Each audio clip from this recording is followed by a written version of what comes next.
আজকে আমি রান্না করব ডুমুর ভাজি। তো ডুমুর ভাজি অনেকেই খেতে পছন্দ করেন, আবার অনেকেই খান না।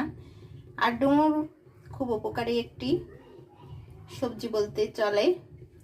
যাদের ডায়াবেটিস আছে তারা দেখি বেশি বেশি করে কিনে খায়। তবে আমার কাছে যদিও অতটা ভালো লাগে না, তারপরেও আমি আজকে রান্না করব, দেখি কেমন লাগে। এর আগেও খেয়েছি, কিন্তু আমি আজকে রান্না করব আলু দিয়ে। আমি দেখেন ডুমুরের মধ্যে আলু কুচি কুচি করে মিশিয়ে দিয়েছি। শুধু ডুমুর এক ধরনের রান্না করলে স্বাদ লাগে, আর আলু দিয়ে রান্না করলে একরকম লাগবে। তো আমি আজকে আলু দিয়ে রান্না করব। আর এখানে আমি মরিচ পেঁয়াজ এগুলোকে কেটে নিয়েছি। আর আমি কি কি ডুমুর ভাজিতে ব্যবহার করি, কিভাবে ডুমুরটা ভাজি করি, সেটাই আপনাদের সাথে শেয়ার করব। আসসালামু আলাইকুম এভরিওয়ান, কেমন আছেন সবাই? আশা করি সবাই ভালো আছেন।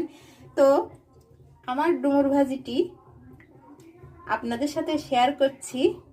আর আপনারা কিভাবে ডুমুর ভাজি রান্না করেন সেটাও আমার কমেন্টে জানাবেন।